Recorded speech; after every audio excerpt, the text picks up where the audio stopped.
বলিউড সিনেমার দর্শকদের দীর্ঘদিনের প্রত্যাশা ছিল অন্তত একবার হলেও সালমান খান হৃতিক রোশনকে এক ছবিতে দেখার। শারীরিক সৌষ্ঠবে দুজনেই দুজনকে টেক্কা দিতে পারেন, জনপ্রিয়তার দিক থেকেও তাই।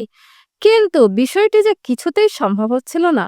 তবে অবশেষে দীর্ঘ অপেক্ষার অবসানের ইঙ্গিত পাওয়া গেল। টাইগার ক্রিস হাত মেলাচ্ছেন, পর্দা ভাগ করতে চলেছেন। তবে বড় পর্দা নয়, শীর্ষস্থানে একটি সংস্থার বড় বাজেটের বিজ্ঞাপনী ছবিতে। পরিচালনায় আলী আব্বাস জাফর, যার ঝুলিতে সুলতান, টাইগার জিন্দা হাই, ভারতের মতো ব্লকবাস্টার ছবি।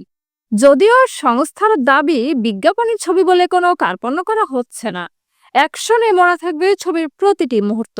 সেই জন্যই এই দুই তারকাকে বাছা হয়েছে এবং এই একটি ছবি দুই ঐতিহাসিক মুহূর্তের সাক্ষী হতে চলেছে। এই ছবি দিয়ে দীর্ঘদিন পর ফের সালমান জাফর ছুটি বাঁধতে চলেছেন। একইভাবে পরিচালক এই প্রথম হৃতিককে পরিচালনা করতে চলেছেন। শোনা যাচ্ছে খুব শীঘ্রই শুটিং শুরু হবে। মুম্বাই জুড়েও শহরের শুটিং এর জায়গা বাছা হচ্ছে। বিশেষ মুহূর্তে তৈরি করতে বিদেশের কিছু জায়গায় ভিএফএক্স এর মাধ্যমে ছবিতে নাকি জোড়া হবে।